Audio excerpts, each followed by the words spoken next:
ओम नमः शिवाय. Welcome to blessed by Mahadev. आणि आपण बघत आहोत स्पिरिच्युअल जर्नी नंबर 2. आत्तापर्यंत आपण खूप गोष्टींमधनं सर्वाईव्ह होत इथपर्यंत आलो आहे. ही खूप छान गोष्ट आहे. आता जसं आपण ही डिव्हाइन टेस्ट पास करतो तसं आपल्याला एक क्लॅरिटी येऊ लागते.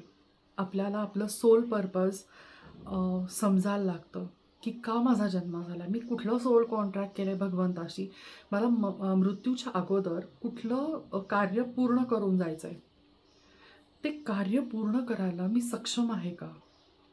मग हे सक्षम आपण कसं बनतो, तर सगळ्यात बेसिक आहे की आपल्याला अगदी सोल पर्पज जरी क्लिअर नसेल की मला नक्की काय करायचं आहे, तरीही सगळ्यात छोटी स्टेप घेऊन तुम्ही सुरुवात करू शकता की सोल कॉलिंगला प्रतिसाद देणं. म्हणजेच एखाद्या गोष्टीला तुमचा आत्मा जर तयार नसेल तर त्याला अ, निर्भीडपणे स्टँड घ्यायचा त्या गोष्टीसाठी आणि मी नाही करणार ती गोष्ट, म्हणून तुम्ही त्याच्यावरती अटळ राहायचं.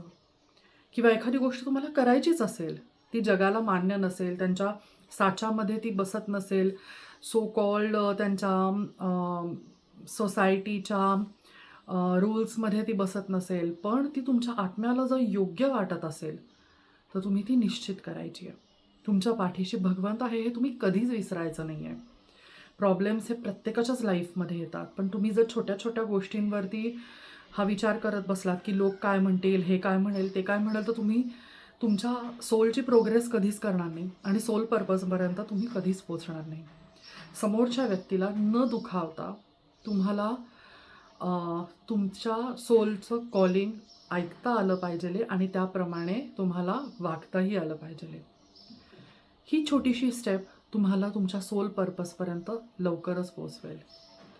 पुढच्या आपण व्हिडिओमध्ये बघणार आहोत की ज्या निगेटिव्हिटीचे अटॅक आपल्यावरती झालेले असतात, ती निगेटिव्हिटी आपण कुठल्या कुठल्या मार्गाने कमी करू शकतो. Stay tune with us. Blessed by Mahadev 44.